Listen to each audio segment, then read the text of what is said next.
The old Easter basket was gone from the shelf until one rainy day it called us back, showing family can shine even after dark times. I live in a small house just outside Salem, Oregon, where the trees bloom green and the air carries a cool dampness. It was a wet March afternoon when I stood in my living room, stirring a cup of tea by the window. Rain tapped on the glass, and the house felt still with only the drip of water outside keeping me company. Then I noticed the empty spot on the shelf where Clara's old Easter basket used to sit, a woven thing with faded ribbons, missing since my daughter Rachel left in 2018 after we argued. This basket wasn't just a thing to me, it was family. Clara, my late wife, filled it with eggs every Easter, hiding them around the yard for our kids to find. I'd watch from the porch, sipping coffee, while Rachel ran with a big smile. Later, Ben would toddle along too, giggling as Clara handed out candy. It kept us close through sunny days and tough ones, but when Clara passed, the hunt stopped. Rachel stayed near for a while, helping me in the garden, until 2018 when she turned 30. I said something harsh about moving on after Clara, and she took it wrong, leaving for Portland with a quick goodbye. The basket vanished after that. The rain kept falling, and I set my tea down, staring at the bare shelf. Easter 2023 was coming, just a week away, and I couldn't face it without that basket. I muttered, "It's too quiet without you," picturing Clara's hands weaving ribbons. I decided to make a new one and give it to Rachel, a way to bring her back for the holiday. My fingers fumbled a bit as I grabbed some straw from the shed, thinking of Clara's steady touch. I wanted to fix what broke between us. I picked up the phone and called Ben, my grandson and Rachel's nephew. "Ben, Easter's near. I need help with a basket."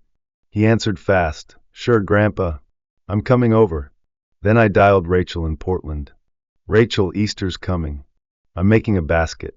Come join us." Her voice came back cold. "Dad, I'm busy. Work's all I've got." My stomach sank. She'd shut me out since Clara passed, and my sharp words pushed her away. Ben showed up soon, dripping wet but grinning. "Let's make it, Grandpa." I nodded, glad for his help, but Rachel's no stuck with me. The rain slowed, and I knew this wasn't just about a basket. It was about family coming home.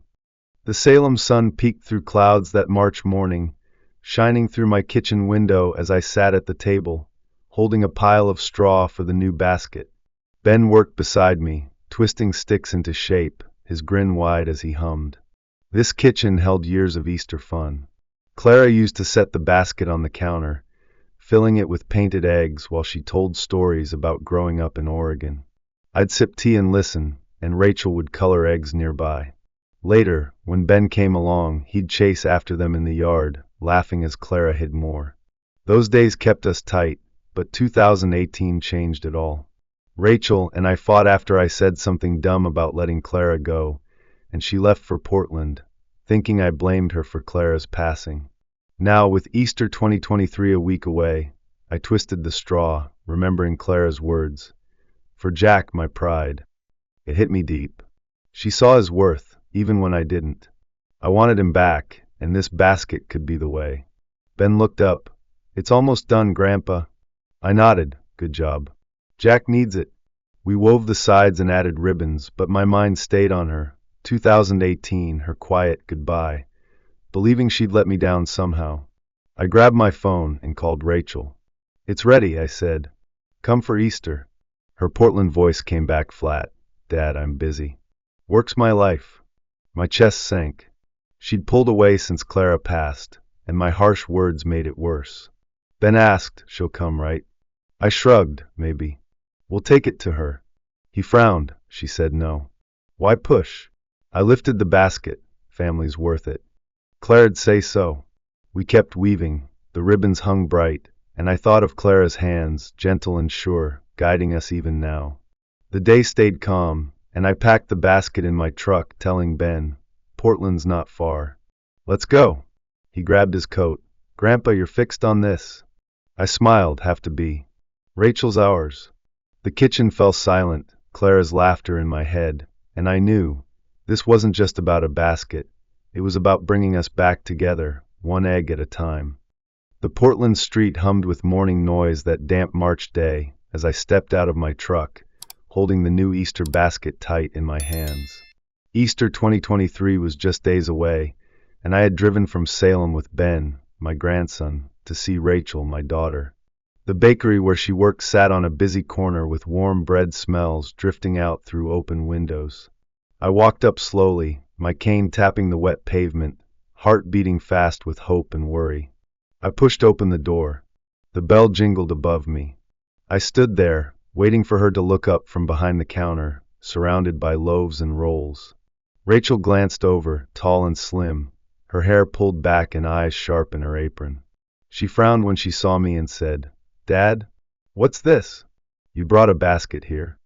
I set it down steady on the counter and replied, "Easter's coming. Clara's gift. We need to talk." She stepped back and folded her arms. "I told you I'm busy. Work keeps me going. Take it back." "I don't want it." I moved closer. "I'm not leaving until you listen. It's her, it's us. Why push it away?" Her voice got loud.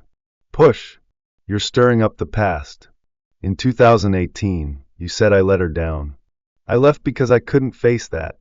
Her words hit hard, full of pain I had seen coming since 5 years ago, when she walked out, thinking I blamed her for Clara's passing, scared she'd failed us all. I leaned on my cane and said, "I never said that. I messed up. Clara wanted you close." She snapped, "Close? I left because I'd let you down. I thought I failed her when she died. Work's my life now, not old baskets." Her voice shook and her eyes grew wet. I saw the girl who'd hunted eggs with Clara, lost when Clara's laughter stopped. Ben stepped in from the truck. Rachel's nephew, young and bright, said, "Grandpa, show her." I held up Clara's note. "Read this." Her words. Rachel took it slowly, hands unsteady. Clara's writing was clear. "For Rachel, my joy." She looked up, voice soft. "She wrote this?" I set the basket between us and said, "There's more." She reached behind the counter and pulled out a dusty old basket, ribbons faded but whole. "I kept this. I couldn't toss it. I fixed it for you." My eyes widened. "You kept it?" She nodded. "In 2018, I hid it. I thought you'd hate me." I touched the old RO and smiled. "Hate you? Clara kept it for you. She never left." Ben grabbed a paint can and tried decorating an egg, but he tipped it over, splashing red across the counter. He laughed. "It's like modern art now." We both cracked up. I said, "Clara would love this." He grinned. "Pretty messy, huh?" The silly spill broke the heavy air. Ben smiled. "That's cool." I said, "Her us feel it." Rachel nodded slowly with Clara's note in her hands. "I thought I failed her, failed you. I want to come home." The bakery grew calm. Her smile built a bridge, family tied by eggs and love. The Salem dusk glowed warm that Easter Sunday night in 2023, my small house full of chatter as the old Easter basket sat on the table, ribbons bright after Rachel brought it back. She had driven from Portland 3 days ago, ready to hunt eggs again. Ben stayed close, and Ellie, my other daughter, walked in with Tom, her husband. Kids tagged along, Lucy and Max, filling the room with noise. Plates clinked as we ate ham and rolls. I sat with a mug of tea, feeling light after 5 years apart. Rachel set eggs in the basket and smiled. "Dad, I missed this, missed you." She had stayed. 3 days back, she said, "Dad, I kept it. I can't stay away." We sat with tea brewing and quiet words, then planned. Ellie hugged her. "Welcome home." Ben laughed. "Cousin's back." The basket stood with Clara's hunts alive again, family whole with eggs and chatter. George, our neighbor, poked his head in. "Sam, basket's full now?" I grinned. Rachel's touch. "Takes more than quiet to stop us." Rachel looked up. "In 2018, I left because I failed her. I thought I let her down. I hid until this." Ellie stirred sugar into her coffee. "I thought you forgot us." Tom nodded. "Rachel's the best." She smiled. "Best?" "In 2013, I lost Mom.